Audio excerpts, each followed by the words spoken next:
नमस्कार मित्रांनो, मी गणेश मानकर इग्नाइट अकॅडमीच्या या व्हिडिओमध्ये मी तुम्हा सर्वांचे स्वागत करतो।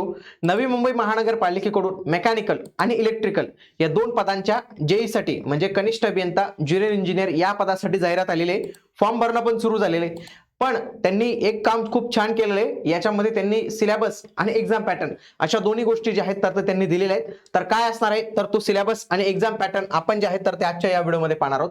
तुम्ही देखील या दोन्ही पदांसाठी तयारी करत असाल तर दोन्ही पदांच्या मनपा लेवलच्या बॅचेस आपल्याकडे अवेलेबल आहेत। मेकॅनिकलची बॅच अवेलेबल आहे आणि इलेक्ट्रिकलच्या बॅचेस जे आहेत तर त्या देखील अवेलेबल आहे। इग्नाइट अकॅडमीचं ऍप्लिकेशन डाउनलोड करून तुम्ही हे जे आहेत तर ते बॅचेस जॉईन करू शकतात। आता बघा, नवी मुंबई महानगरपालिकेच्या सामान्य प्रशासन विभाग यांच्याकडून गट गट ब आणि गट क 20 संवर्गातील पदांसाठीचा टेक्निकलचा पोस्ट रिलेटेड सिलेबस आणि परीक्षा योजना निश्चित करण्यात आलेली आहे। सगळ्यात आधी जर पाहूया आपण इलेक्ट्रिकल साठी जेई इलेक्ट्रिकलचा एक्झाम पॅटर्न काय आहे। लक्षात घ्या, एक्झाम पॅटर्न हा 40-60 चा असणार आहे। म्हणजे 40 तुमचं नॉन टेक्निकल आहे, इथं त्यांनी दिलेलं काय नॉन टेक्निकल, आणि 60 जे आहेत तर ते टेक्निकल दिलेलं आहे। मराठीवर 10 प्रश्न येतील, प्रश्न आहे हा हे प्रश्न आहेत 10 प्रश्न, इंग्रजीवर 10 प्रश्न, जीके वर 10 प्रश्न आणि बौद्धिक चाचणी म्हणजे रिझनिंग याच्यावर 10 प्रश्न, बाकी 60 प्रश्न हे तुमच्या टेक्निकल विषयाशी संदर्भात असतील। प्रत्येकाचा दर्जा हा पदवी लेवलचा असणार आहे। सामान्य ज्ञान आणि बौद्धिक चाचणी हे दोन्ही विषय मराठी ॲज वेल ॲज इंग्लिश या दोन्ही भाषेमध्ये पाहायला मिळतील। बाकी हे इंग्रजीमध्ये, मराठी हे मराठीमध्ये आणि टेक्निकल विषय हा तुमचा फक्त इंग्लिश याच्यामध्ये पाहायला मिळणार आहे। एकूण 100 प्रश्न असतील, गुण असतील 200 आणि वेळ असणार आहे 2 तास। पण तुम्हाला 2 तास वेळ मिळणार नाही, कारण की याला लागणार आहे मित्रांनो ग्रुप टायमिंग। मागच्या पण वेळी ग्रुप टायमिंग होती, या पण वेळी group A B C D याच्यामध्ये डिवाइड केलं जाणार आहे। एमसीक्यू पॅटर्न मध्ये असणार आहे, टीसीएस पॅटर्न असणार आहे, म्हणून याला 4 ऑप्शनचा जो आहे तर तो प्रश्न इथं तुमचा असणार आहे। सिमिलर पॅटर्न हा तुमचा मेकॅनिकलला पाहायला मिळतो। मेकॅनिकलला पण 40-60 चा फॉर्म्युला आहे। 40 हे तुमचं नॉन टेक्निकल आहे आणि 60 हे तुमचं टेक्निकल आहे। मराठी, इंग्रजी, सामान्य ज्ञान, बौद्धिक चाचणी आणि टेक्निकल विषय, बाकी सगळे सेम पदवी लेवलचे तुम्हाला प्रश्न विचारले जातील डायरेक्टली। मराठी इंग्रजी दोन्ही भाषा 100 प्रश्न, 200 गुण, 2 तास आणि एमसीक्यू पॅटर्न एवढं असणार आहे। पुढं त्यांनी बघा जे मेकॅनिकलचा डिटेल सिलेबस पण त्यांनी दिलेला आहे, हा टेक्निकलचा सिलेबस आहे मित्रांनो।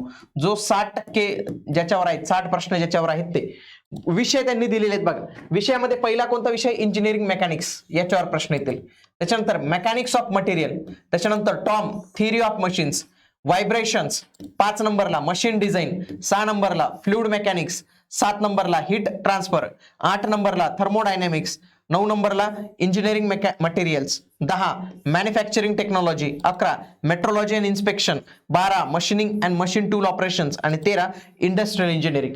तर असे 13 विषय तुम्हाला इथे विचारले जातील आणि या 13 विषयांवर तुम्हाला किती मिळून प्रश्न येतील मित्रांनो, 60 प्रश्न येतील। आता याच्यात हे नाही माहिती की मेकॅनिक्सवर किती येत आहेत, टॉमवर किती येतील, तर हे याच्यामध्ये जे जे काही घटक असतील 13 मध्ये भरपूर 13 विषय आहेत मित्रांनो। हे 13 विषय आपल्याला वेगवेगळ्या सेमिस्टर मध्ये असायचे, ते आपल्याला एकाच वेळी अभ्यासावं लागणार आहे। पुढे इथं इलेक्ट्रिकल साठीचा सिलेबस दिलेला आहे। इलेक्ट्रिकल मध्ये पाहूया, बघा बेसिक इलेक्ट्रिकल इंजिनिअरिंग हा पहिला टॉपिक आहे। दुसरा विषय आहे network engineering circuits, electrical circuit, power systems, चौथा इलेक्ट्रिकल मशीन्स, पाचवा इलेक्ट्रिकल इंजिनिअरिंग मटेरियल, सहावा इलेक्ट्रिकल अँड इलेक्ट्रॉनिक्स मेजरमेंट, सातवा power electronics and industrial drives, 8 electromagnetic fields, 9 utilization of electrical energy, 10 electrical estimation and contracting आणि 11 electronics. तर असे हे 11 topic mechanical मध्ये होते, 13 टॉपिक इलेक्ट्रिक मध्ये होते 11। म्हणजे इलेक्ट्रिकल वाले म्हणतील की 11 टॉपिक आहे, नाही उलट तुमचं ते जास्त विषय जे आहेत तर ते डेप्थ तुम्हाला इथं पाहायला मिळते। त्यासोबतच मराठी इंग्रजीचं त्यांनी ऑफिशियल सिलेबस जो दिलेला नाही, परंतु मागच्या वेळी जो सिलेबस होता त्याच्यामध्ये बघा व्याकरणावर काही प्रश्न येतात। मेन जो सगळ्यात जास्त फोकस असतो टीसीएसचा तो म्हणजे वोकॅबवर फोकस असतो मित्रांनो, वोकॅब। मग याच्यामध्ये समानार्थी शब्द, विरुद्धार्थी शब्द, म्हणी असतात, वाक्यप्रचार असतात, काही वेळेला उतारावर प्रश्न येतात, वाक्य पृथक्करण आणि त्यांचे प्रकार। तर अशा पद्धतीने हा मराठीचा सिलेबस जो आहे तो आपल्याला पाहायला मिळतो। इंग्रजीमध्ये पण ग्रामर असतं आपलं आणि वोकॅब असते। वोकॅबवर मेन्स काय असतं, सिनोनिम्स असतात, अँटोनिम्स असतात, इडियम्स असतात, फ्रेजेस असतात, प्रोवर्ब असतात। तर यांच्यावर बऱ्यापैकी प्रश्न विचारला जातो, स्पेलिंग मिस्टेक्स असतात। त्याच्यानंतर पॅसेजवर प्रश्न विचारला जातो, सेंटेन्स अरेंजमेंट असतं ज्याच्यामध्ये तुम्हाला एरर देखील जो आहे तर तो फाइंड करायला लावला जातो आणि हा एरर शक्यतो ग्रामरचा असतो। याच्यामध्ये ग्रामरमध्ये अ अँड द जे आपण आर्टिकल पाहतो तर त्यांच्यावर सगळ्यात जास्त प्रश्न असतात। त्याच्यानंतर जे प्रिपोजिशन असतात तर त्यांच्यावर प्रश्न आपल्याला या इंग्लिशमध्ये पाहायला मिळतात। आता यांची प्रश्नांचे स्वरूप कसे असते, रचना कशी असते, याच्या मागच्या प्रश्नपत्रिका आहेत त्याचा अनालिसिस करून मी लवकरच तुमच्यासाठी डिटेलमध्ये व्हिडिओ जो आहे तर तो घेऊन येणार आहे। पुढचा आहे जीके. आता जीके मध्ये वेगवेगळे विषय तुम्हाला पाहायला मिळतील बघा. पॉलिटीवर प्रश्न विचारले जातात, त्याच्यानंतर जॉग्राफी जो आहे तर तो याच्यावर प्रश्न विचारले जातात. हे दोन महत्वाचे विषय असतात. त्याच्यानंतर इतिहास हा विषय आहे, म्हणजे भारताचा ऍज वेल एज महाराष्ट्राचा, याच्यावर सगळ्यात जास्त प्रश्न विचारले जातात. त्याच्यानंतर जे चालू घडामोडी आहे त्याच्यावर काही प्रश्न तुम्हाला इथं पाहायला मिळतील, आणि जास्तीत जास्त भर हा तुम्हाला चालू घडामोडीवर पाहायला मिळणार आहे. म्हणजे 10 पैकी 3 ते 4 प्रश्न हे तुम्हाला फक्त चालू घडामोडी या विषयांशी संदर्भातच पाहायला मिळू शकतात. बाकी हे पर्यावरण समस्या, वारसा स्थळे, पर्यटन, ऊर्जा संवर्धन, बघा विज्ञानावर पण प्रश्न विचारला जाऊ शकतो, घनकचरा व्यवस्थापन. तर हे आणखी काही असे टॉपिक आहेत की ज्यांच्यावर येतं ते लॉजिकल पण सॉल्व्ह होतात. परंतु एवढे महत्वाचे सब्जेक्ट आहेत, हे 4 जर तुम्ही व्यवस्थित केले तरी तुम्हाला एक चांगला परफॉर्मन्स जो आहे परीक्षेत दिसणार आहे. रिझनिंग मध्ये जर तुम्ही पाहिलं, रिझनिंग जास्त अवघड येत नाही मित्रांनो. रिझनिंग मध्ये मेन म्हणजे काय, कोडिंग डिकोडिंग, फक्त एवढ्यावर लक्ष ठेवायचं. कोडिंग डिकोडिंग ते पण लय सोपं असतं, एबीसीडी वालं, त्याच्यावर प्रश्न येतात बघा. Interpretation of data and graphs, directions म्हणजे दिशाज्ञानवर प्रश्न येतात. त्याच्यानंतर arithmetical reasoning, statement and arguments, decision making, statement and correction, analogy म्हणजे हे याच्याशी संबंधित आहे तर ते त्याच्याशी संबंधित कसं असेल, calendar, blood relation, number series. तर अशा पद्धतीने हे रिझनिंगचे काही टॉपिक आहेत, हे व्यवस्थित पद्धतीने करून जा. आणि या सगळ्यांची जर तुम्हाला प्रॅक्टिस करायची असेल ना मित्रांनो, बघा रिझनिंग, सामान्य अध्ययन, इंग्रजी व्याकरण, मराठी व्याकरण, प्रश्न कसे येतात, काय येतात, त्याच्यासाठी आपलं TCS एक्झाम गाईड नावाचं पुस्तक आहे मित्रांनो.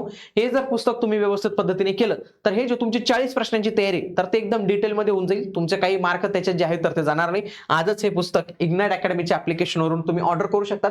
फक्त 450 रुपये आहेत. आणि जे कोणी नाशिक, पुणे, छत्रपती संभाजीनगर इथे राहत असतील ते डायरेक्टली आपल्या सेंटरला जाऊन पुस्तक घेऊ शकतात. म्हणजे तुम्हाला डायरेक्टली 450 रुपयाला पडेल. बाकी जे गावात राहत असतील त्यांना फक्त एक्स्ट्रा कुरिअर चार्जेस थोडे द्यावे लागतील, आणि त्याच्यानंतर त्यांना देखील हे पुस्तक जे आहे तर ते मिळून जाणार आहे. पुस्तक ऑर्डर करण्यासाठी नंबर्स पण आहेत, यांना पण कॉल करून तुम्ही डायरेक्टली पुस्तक जे आहे तर ते परचेस करू शकतात मित्रांनो. भेटूया आता आपण पुढील व्हिडिओमध्ये. तोपर्यंत जय हिंद, जय महाराष्ट्र, धन्यवाद.